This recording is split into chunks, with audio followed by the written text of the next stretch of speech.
Class 11th का हमने एक वीडियो बनाया था वायरस के बारे में। ये वायरस का ये एक छोटा सा पार्ट है जिसको बोलते हैं जीवाणु भोजी। अब देखो नाम इनका जीवाणु भोजी आ रहा है, इससे कई लोग जो है वो कंफ्यूज हो जाते हैं कि ये जीवाणु भोजी है और इंग्लिश में इनका नाम है बैक्टीरियोफेज, लेकिन ये है वो जीवाणु नहीं है। बैक्टीरिया नाम आ रहा है लेकिन ये जीवाणु नहीं है। जीवाणु भोजी एक प्रकार का वायरस है। तो पहले तो यही कन्फ्यूजन आपको दूर करना है कि जीवाणु भोजी एक अविकल्पी परजीवी वायरस है। परजीवी वायरस मतलब किसी के ऊपर ये डिपेंड रहता है, तो ये वायरस परजीवी वायरस है जीवाणु भोजी या बैक्टीरियोफेज इसको इंग्लिश में कहते हैं। इनकी जो खोज है वो वार्ट और हेरेल ने की थी, जीवाणु भोजी की खोज। इनकी सिर्फ आपको संरचना के बारे में ध्यान रखना है और इनके संरचना में क्या क्या पदार्थ काम में आ रहे हैं, कौन से इनके अंदर संरचना में स्ट्रक्चर होती है, उनके बारे में सिर्फ ध्यान रखना है, बाकी इसको ध्यान रखने की आवश्यकता नहीं पड़ेगी। अब जीवाणु भोजी जो है आपके सड़ी गली सब्जियां, पत्तियां, कहीं पर भी ये पाए जा सकते हैं। कुछ जीवाणु भोजी ऐसे भी होते हैं जो शैवालों के ऊपर पाए जाते हैं, कुछ ऐसे होते हैं जो कवक के ऊपर पाए जाते हैं। शैवाल के ऊपर जो जीवाणु भोजी पाए जाते हैं उनको बोलते हैं साइनोफेज, और ऐसे जीवाणु भोजी जो कवक के ऊपर पाए जाते हैं उनको बोलते हैं जाइमोफेज।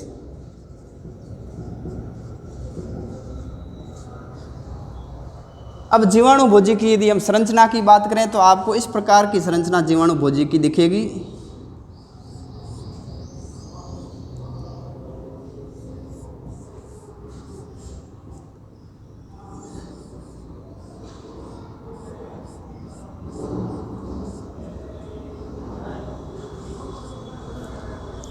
इस प्रकार के इनके अंदर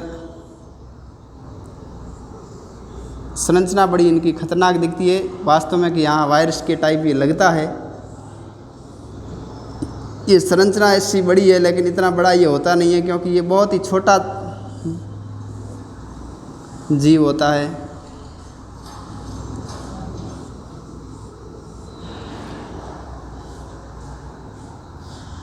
यहाँ से ऊपरी भाग जो है इसका, यहाँ से लेकर के यहाँ तक का भाग इसका कहलाता है शीर्ष।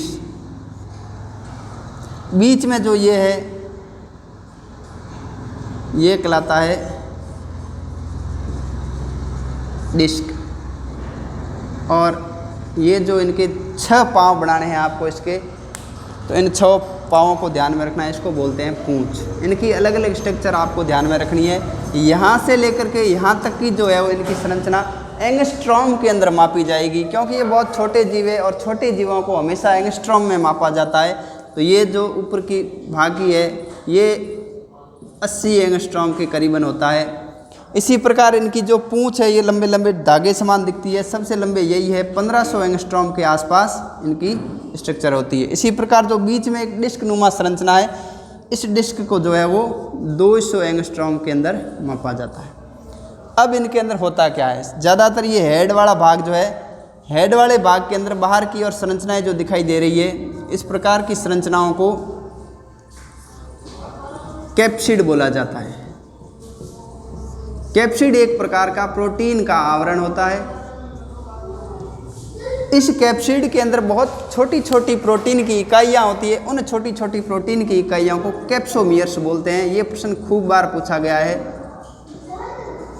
कैप्सोमियर्स यानी प्रोटीन की छोटी छोटी इकाइयाँ, उन्हीं से, या हिंदी में इसका नाम है पेटिसांक। तो ये आपको याद रखना है, कैप्सोमियर्स। और बाह्य जो आवरण है इसका प्रोटीन का, इसको बोलते हैं कैप्सिड। इनके अंदर इसी के बीच में आपके डीएनए स्थित होगा, जो आनुवंशिक पदार्थ का काम करेगा, दूसरे जीवों के अंदर स्थानांतरित करने का काम करता है ये डीएनए। तो ये डीएनए इनके अंदर आनुवंशिक पदार्थ है। पूंछ जो होती है, इस पूंछ का विशेष काम है लयन के अंदर। आपको पहले वायरस के वीडियो में आपने देखा होगा, नहीं देखा तो देख सकते हैं। लयन क्या होता है, लयन जनन की विधि है। तो लयन के अंदर ये इनके पूंछ पैर जो है वो काम में आते हैं। किस प्रकार से काम आते हैं वो उसमें पूरे वीडियो में बताया हुआ है। तो एक तो लयन के अंदर और एक चिपकने में ये सहायक होते हैं। अब बात आती है कि चिपकना कहाँ है इनको। तो ये जो जीवाणु भोजी है वो वायरस जो है ये जीवाणुओं के ऊपर चिपकता है और जीवाणु के ऊपर चिपक करके अपने डीएनए को ट्रांसफ़र करता है जीवाणु के अंदर। आपने लयनकारी के बारे में पढ़ा होगा, तो ये जीव उसके अंदर ट्रांसफ़र कर देता है और डीएनए उसके अंदर पहुंच करके जीवाणु के डीएनए और इसके डीएनए के साथ में संयुक्त होकर के खूब सारे अंदर जीवाणु भोजी का निर्माण करता है और उस जीवाणु भोजी के निर्माण के बाद में उस जीवाणु की संरचना फट जाती है और खूब सारे जीवाणु भोजी बाहर की ओर निकलते हैं। इसका मतलब हुआ कि वायरस जो ये है ये जीवाणुओं को ख़त्म करता है और खुद नए खूब सारे बन जाते हैं। और ये सबसे बड़ा इसका जो है अपने गंगा नदी के अंदर जीवाणु भोजी की संरचना पाई जाती है, इसीलिए गंगा का पानी शुद्ध है। उसका भी ये साइंटिफिक रीज़न है, क्योंकि गंगा के पानी के अंदर जीवाणु भोजी पाए जाते हैं, ये जीवाणुओं को नष्ट कर देते हैं, इसलिए वो पानी शुद्ध रहता है हमेशा। तो ये जीवाणु भोजी, इनकी जो हेड है, इस हेड के आधार पर है इसके दो प्रकार बताए हुए हैं। कुछ जीवाणु भोजी होते हैं जो प्रिज्म आकार के होते हैं और कुछ जो होते हैं वो षटकोणीय होते हैं।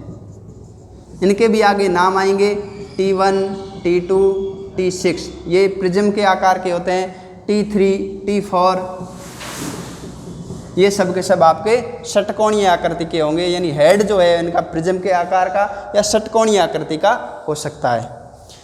तो ये जीवाणु भोजी के बारे में। अब देखिए डीएनए के बारे में भी थोड़ी बात करते हैं यदि, तो डीएनए के अंदर सिंगल स्ट्रैंड डीएनए होता है। सिंगल स्ट्रैंड डीएनए के यदि या एक रज्जुक डीएनए की बात करें तो ये प्रश्न खूब बार पूछा हुआ है कि सिंगल स्ट्रैंड डीएनए वाले जीवाणु भोजियों के उदाहरण बताइए। तो सिंगल स्ट्रैंड डीएनए के अंदर आपको याद रखना है 5×174 इसका उदाहरण है। एक कॉलीफाज भी इसका उदाहरण है। तो ये उदाहरण आपको एग्जाम्पल में या ऑब्जेक्टिव क्वेश्चन में पूछे जाते हैं। तो डीएनए सिंगल स्ट्रैंड डीएनए वाले का ये उदाहरण है, सिंगल स्ट्रैंड यानी एक रज्जुक डीएनए जिनके अंदर होता है उनका उदाहरण ये है। कॉलीफाज भी इसका उदाहरण है। तो ये जीवाणु भोजी के बारे में आपको इसकी स्ट्रक्चर ध्यान में रखनी है। इनके तीन भागों को ध्यान रखना है, शीर्ष, डिस्क और पूंछ को। शीर्ष की क्या विशेषता है वो ध्यान में रखनी है, इसके आवरण की क्या विशेषता है उनको ध्यान में रखना है, साथ में इनके डिस्क क्या काम करता है या पूंछ क्या काम करती है उनके बारे में ध्यान रखना है, उनकी साइज के बारे में ध्यान रखना है। और अंतिम रूप में आपको ये विशेष ध्यान रखना है कि जीवाणु भोजी एक प्रकार का वायरस है, न कि ये जीवाणु।